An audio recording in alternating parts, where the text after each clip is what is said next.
My name is Arthur. I am 85 years old. When people hear that, they often ask the same question. Are you lonely? I always pause before answering, because the truth is complicated. I began to notice small things. The way sunlight moved across my wall in the morning, the comfort of familiar streets, the strange beauty of ordinary days. I started to enjoy my own company, not because I had no choice, but because I discovered I had something worth keeping. My mind, my memories, my quiet, my freedom. I met Eleanor when I was 26. It was late afternoon, the kind of afternoon where the air feels softer than usual, as if the world has decided, for a moment, not to be cruel. She was standing in a bookstore, holding a novel I had loved quietly for years. Our hands reached for the same book. We laughed. That was all. But sometimes, the smallest moments are not small at all. Sometimes they are doorways. Eleanor spoke gently, as if every word deserved care. Her voice had no urgency, no need to impress. When she listened, she did not interrupt. When she smiled, it felt unearned, like a gift you didn't know you deserved. We began meeting often. Coffee shops, long walks, silent benches. Our conversations were not dramatic. They were honest, and honesty, I learned later, is the rarest form of intimacy. We married within a year. People warned us. You barely know each other, they said. But some truths do not need time to be proven. They only need courage to be believed. For 2 years, our life was simple. Morning light across her face. The quiet choreography of shared routines. The comfort of knowing someone would be there when you returned home. I thought this was permanence. I was wrong. Illness arrived without poetry. No dramatic signs. No cinematic foreshadowing. Just fatigue. Then pain. Then hospitals. Hospitals are strange places. They smell like disinfectant and unfinished prayers. Doctors spoke in cautious sentences. Their words were technically precise and emotionally distant. I held Eleanor's hand as if touch alone could negotiate with fate. One evening, her voice was barely audible. "Arthur," she whispered, "if I go first, don't disappear with me." I smiled and told her not to speak nonsense. 3 weeks later, she was gone. There was no dramatic farewell, no last confession, no grand speech, just a quiet absence where a life used to be. I was 30 years old, and suddenly the world felt enormous, indifferent, and unbearably silent. Grief is not loud. It is heavy. It follows you into ordinary moments, into grocery stores, into empty kitchens, into beds that feel too large. People told me to move on. "You're young," they said. "You'll find someone else." They meant well, but they misunderstood something fundamental. Love is not interchangeable. Eleanor was not a role that could be recast. She was a singular event in my life, so I did not remarry, not out of loyalty alone, but out of clarity. Some loves are not meant to be replaced. They are meant to be carried. I never had children. not because I rejected the idea, but because life does not always unfold according to our plans. And slowly, quietly, without ceremony, I became a man who lived alone.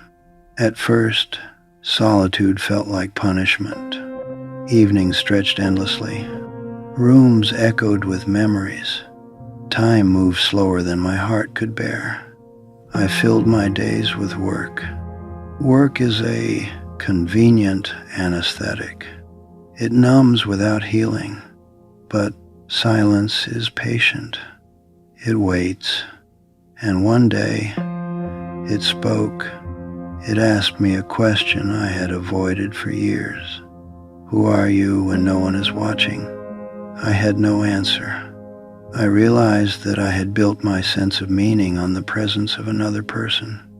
Without Eleanor, I felt unfinished. That realization terrified me, so I began a quiet rebellion.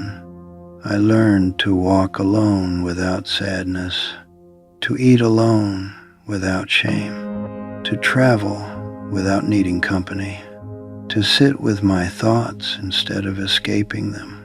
At first, it felt unnatural. Then, slowly, it felt liberating. In my 40s, I began to notice things I had never noticed before. The way rain sounded different on different rooftops, the subtle moods of the sky, the strange intimacy of familiar streets. I began to enjoy silence, not as emptiness, but as space. Space to think, space to feel, space to exist without performance. I realized something profound. Most people are terrified of being alone, not because they hate solitude, but because they have never met themselves. When you are always surrounded by people, you never have to confront your own mind. I did, and slowly I stopped being afraid of it. Over the decades, I watched people vanish from my life. Friends died, neighbors moved away, faces disappeared from photographs. I watched cities change, buildings demolished, streets renamed, memories erased by progress. I learned that nothing stays, not relationships, not possessions, not identities. Everything is temporary, and once you truly understand that, you face a choice. You either cling desperately to what will inevitably leave, or you learn to stand without it. I chose the second, not because it was easier, but because it was honest. I have spent most of my life alone. Not abandoned, not unloved, just alone. And it took me many decades to understand that solitude is not the same as emptiness. Learning to be alone is not romantic. It is not peaceful at first. It is waking up to empty rooms, eating meals without conversation, celebrating birthdays without witnesses. It is realizing that no one is coming to save you from your own thoughts. Sometimes, in quiet moments, I still think of Eleanor, not with pain, with gratitude. She taught me love, but her absence taught me something even deeper, that loving someone does not mean losing yourself in them. If she were here now, I think she would smile at the man I became, not because I replaced her, but because I learned to exist beyond her. Perhaps that is what she meant when she told me not to disappear with her. The quiet philosophy of an old man. People believe happiness is loud. They imagine it as crowded rooms, laughter, celebrations, weddings, children, noise. Those things are beautiful. but they are not permanent. Real happiness is quieter. It is the ability to sit alone in a room and feel complete. It is the ability to lose people without losing yourself. It is understanding that companionship is a gift, not a requirement. I am not against love. I am not against marriage. I am not against family. But I am against the lie that you are nothing without them. You are not half a person waiting to be completed. You are whole, even alone, especially alone. A letter to the living. If you are listening to an old man speak about solitude, and your heart feels heavy at the thought of being alone, let me offer you a gentler perspective. Do not fear solitude. Fear dependence. Love people deeply. Laugh with them. Build memories. Hold hands. Share dreams. But never abandon yourself in the process, because one day through death, distance, or time, everything changes, and when it does, the only companion guaranteed to remain is you. I am 85 years old. I loved once.